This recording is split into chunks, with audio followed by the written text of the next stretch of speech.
Assalamualaikum warahmatullahi wabarakatuh. Selamat datang di channel online Ukdi Corner Preparation. Saya akan membahas materi topik besar penyakit jantung dan penyakit pembuluh darah. Topik pertama yang akan saya bahas adalah EKG dasar. Ya, jadi di topik EKG dasar ini ya ada satu buah interpretasi dari EKG. Ini contoh saja ya. Yaitu ada sinus ritmik, heart rate 98 kali per menit reguler, normoaksis dengan left ventricle hypertrophy. Di sini ada dua warna yang saya buat. Yang pertama yang saya stabilo dengan warna kuning. Ini adalah bacaan dasar sebuah EKG. Yang kedua ada yang warna hijau. Ini adalah bacaan lanjutnya atau bacaan kelainan yang kita temukan pada EKG. Nah, jadi untuk membaca satu EKG penuh, maka bacaan dasar dan kelainannya harus kita interpretasikan. Ya, jadi sebelum kita membahas bagaimana cara membaca dasarnya dan membaca kelainannya, pertama kita berkenalan dulu dengan apa-apa saja gelombang yang ada di dalam sebuah EKG. Nah, dalam satu kali jantung berdetak ya, secara EKG maka akan muncul 3 gelombang. Yang pertama ada gelombang P. Jadi gelombang P ini terbentuk karena proses depolarisasi dari atrium atau kontraksi dari atrium. Kemudian yang kedua ada kompleks QRS. Nah, kompleks QRS ini terbentuk karena proses depolarisasi dari ventricle atau muncul karena kontraksi dari ventricle. Kemudian ada gelombang T. Gelombang T ini terbentuk karena repolarisasi dari ventricle atau relaksasi dari otot-otot ventricle ya. Nah, jadi ketika atrium berdetak muncul gelombang P, ketika ventricle berdetak muncul gelombang QRS, kemudian ketika ventricle relaksasi muncul gelombang T. Nah, jadi kalau misalnya ada yang hilang, misalnya gelombang P-nya hilang, maka teman-teman tahu, oh ada masalah di atrium. Atau gelombang QRS-nya bermasalah, maka teman-teman tahu, oh ada masalah pada ventricle-nya.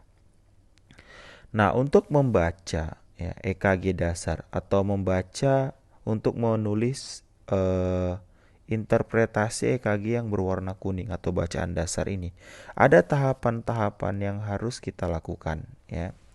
Yang pertama ya, untuk membaca dasarnya itu teman-teman harus pastikan dulu bahwa EKG yang teman-teman baca itu tidak terbalik ya. Bagaimana cara menentukan bahwa EKG yang kita baca itu sudah benar? Maka teman-teman cukup lihat ya di lead AVR saja ya. Teman-teman cukup lihat di lead AVR saja. Jadi EKG itu ada 12 sadapan. Ada lead 1, 2, 3, AVL, AVR, AVF, V1, V2, V3, V4, V5, V6. Nah, dari 12 sadapan itu, ya, 12 lead tersebut, teman-teman cukup lihat lead AVR saja. Kemudian silakan dilihat di lead AVR apakah gelombang P, gelombang R, dan gelombang T itu defleksi negatif. Ya, defleksi negatif. Kalau defleksi negatif itu maksudnya apa? Semua gelombangnya ke bawah. Karena kita tahu ya, untuk gelombang normalnya, gelombang P itu ya, gelombang P itu R dan T itu dia semuanya defleksi positif ya. Jadi kalau gelombang P ke bawah ya, gelombang R ke bawah, gelombang T juga ke bawah, maka EKG sudah terpasang benar. Ya, jadi itu saja kalau untuk memastikan bahwa EKG sudah terpasang benar. Kemudian yang kedua, silakan teman-teman tentukan jenis gelombang, irama jantung, dan heart rate. Ya, silakan tentukan jenis gelombang, irama jantung, dan heart rate. Nah, yang pertama, kalau untuk menilai jenis gelombangnya, jenis gelombang EKG itu cuma ada dua.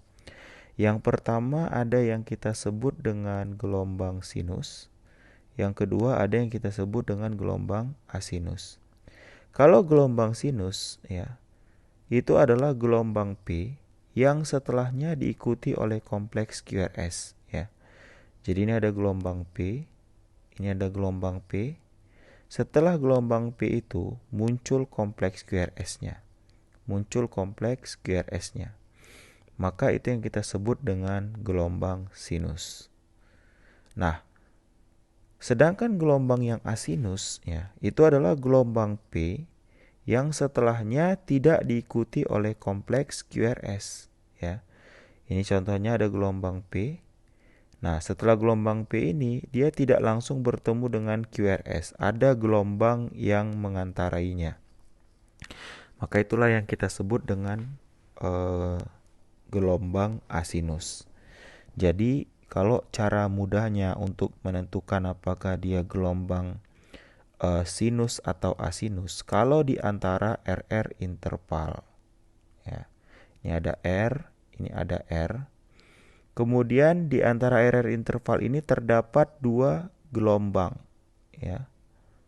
Jadi ada dua gelombang di antara RR interval tersebut, maka itu adalah gelombang sinus. Jadi ingat, apabila di antara RR interval. Jadi ini adalah RR interval. Di antara RR interval itu terdapat 1, 2. Jadi terdapat dua gelombang, maka itu kita sebut dengan gelombang yang sinus. Ya, itu cara mudahnya untuk menentukan apakah dia gelombang yang sinus atau gelombang yang asinus. Kemudian yang kedua, kita tentukan irama jantung. Apa fungsinya kita menentukan irama jantung? Untuk bisa menentukan nanti, untuk menentukan heart rate kita mau menggunakan rumus apa gitu ya. Nah, jadi secara umum irama jantung itu kita bagi menjadi dua. Yang pertama ada irama reguler. Kapan kita sebut iramanya itu reguler? Kalau jarak RR intervalnya itu sama ya. Jadi dari R ke R ya, jaraknya sama, konstan. Maka disebut dengan irama yang reguler. Sedangkan irama yang irregular ya, itu kita sebut iramanya irregular kalau RR intervalnya ini tidak sama. Jadi jarak dari R ke R berikutnya itu tidak sama. Maka itu kita sebut dengan irama yang irregular. Kenapa? Kalau dia iramanya yang regular, maka teman-teman bisa menggunakan rumus kotak besar dan rumus kotak kecil ya. Tergantung dari RR intervalnya, jumlah kotak besarnya itu bulat atau tidak ya. Jadi silakan teman-teman hitung ya di lead 2 bagaimana jumlah kotak dari R ke R ya. Silakan hitung ya, dari R ke R ada berapa kotak kecil. Kemudian teman-teman bagi dengan 5. Kalau hasilnya bulat, maka bisa menggunakan rumus kotak besar. Contoh misalnya dari R ke R dihitung dapatnya 15 kotak. Kemudian dibagi 5, berarti hasilnya 3. Berarti teman-teman bisa menggunakan rumus kotak besar. Kayak mana rumusnya? 300 dibagikan dengan jumlah kotak besar pada lead 2. Jadi 300 bagi 3, 100 kali per menit ya. Tapi seandainya ketika teman-teman hitung dari R ke R, ternyata dapatnya itu adalah 16 kotak kecil. Kalau dibagi 5 dia 3, sekian-sekian gitu ya.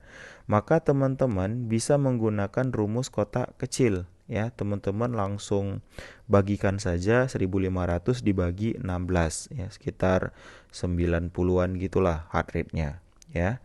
Nah, kemudian kalau iramanya irregular ya, bagaimana cara menghitung heart rate-nya? Ya pasti beda, karena kita tidak memiliki acuan ya. Kita tidak memiliki acuan RR interval mana yang mau kita bagikan. Maka cara menghitung heart rate-nya cukup teman-teman hitung jumlah R pada interval 6 second kemudian dikalikan 10. Jadi ini misalnya, jadi kalau pertanyaannya 6 second itu berapa kotak besar ya.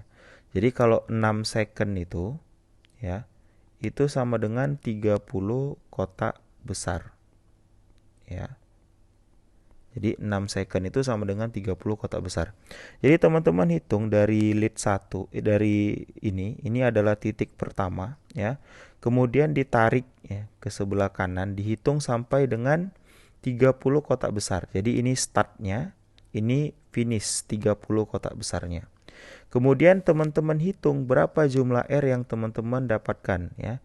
Jadi ada R1 ya, R2, R3, R4, R5, R6, R7, R8, R9. Jadi kita temukan ada 9 R. Berarti 9 dikali 10, 90 kali per menit. Nah, dari situ kalau sudah dihitung heart rate-nya, maka teman-teman bisa tahu apakah dia bradikardi, normal, atau ritmik. Kalau heart rate-nya di bawah 60 kali per menit, berarti itu bradikardi. Kalau heart rate-nya 60 sampai 100 kali per menit, berarti itu normal atau ritmik. Kalau heart rate-nya di atas 100 kali per menit, berarti itu takikardi. Nah, sampai di sini teman-teman bisa menentukan apakah dia sinus takikardi, sinus bradikardi, sinus ritmik kah, heart rate-nya sudah dapat dan iramanya sudah dapat. Selanjutnya untuk pembacaan yang terakhir ya, teman-teman harus menentukan yang namanya aksis jantung. Nah, untuk menentukan aksis jantung ini, teman-teman cukup lihat yang namanya lead 1 dan AVF. Ya, cukup lihat yang namanya lead 1 dan AVF. Nah, kalau lead 1-nya positif, AVF-nya positif, maka itu kita sebut dengan normoaksis. Ya. Nah, kalau lead 1-nya positif, lead 2-nya, lead AVF-nya itu negatif, maka itu disebut dengan left axis deviation atau LAD. Kemudian kalau lead 1-nya negatif, lead AVF-nya positif, maka itu kita sebut dengan RAD, right axis deviation. Nah, bagaimana cara kita menentukan apakah lead tersebut positif atau negatif? Ya, semisal kita dapatkan di lead 1 gelombangnya seperti ini. Ya. Nah, kalau misalnya gelombang R-nya itu lebih tinggi daripada kedalaman gelombang S, contohnya seperti ini EKG-nya, maka lead tersebut positif. Karena ini tadi kita bilang lead 1, maka lead 1-nya positif. Ini contoh misalnya dia di lead AVF, ada gelombang seperti ini. Kalau misalnya gelombang R-nya lebih kecil daripada kedalaman gelombang S-nya, seperti EKG ini ya, maka itu adalah negatif. Ya, jadi kalau R-nya lebih tinggi dia positif, kalau S-nya lebih tinggi berarti dia negatif. Karena ini kita tadi contohkan lead AVF, maka lead AVF-nya negatif. Nah, kemudian kita coba untuk menginterpretasikan EKG secara langsung ya. Nah, jadi tahap pertama tadi ya, kita harus tentukan ya apakah EKG layak baca atau tidak. Silakan teman-teman lihat lead AVR. Ya, ini kita lihat lead AVR, P-nya ke bawah, R-nya ke bawah, dan T-nya ke bawah.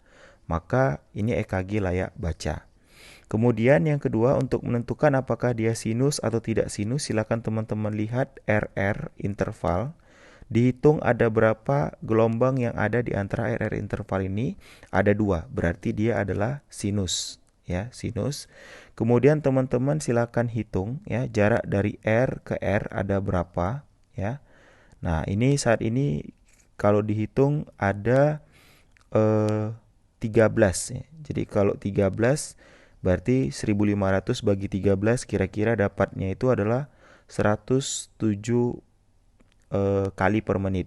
Karena jarak dari R ke R-nya ini selalu sama, maka iramanya kita simpulkan regular. Jadi sinus takikardi, dari mana takikardinya? Karena heart rate-nya 107 kali per menit ya. Kemudian iramanya regular. Kemudian kita menentukan aksis jantungnya. Silakan teman-teman lihat lead 1 dan lead AVF. Nah, kita lihat di lead 1 gelombang R dan gelombang T-nya, gelombang R dan gelombang S-nya lebih dalam gelombang S, maka kita simpulkan lead 1 ini adalah negatif. Ya. Kemudian kita lihat AVF, R dan S-nya lebih tinggi R-nya, maka kita simpulkan gelombang AVF ini positif. Kalau lead satunya negatif dan lead AVF-nya ini positif, ya, maka aksisnya adalah RAD. Ya, itu dia penjelasan tentang basic EKG. Terima kasih.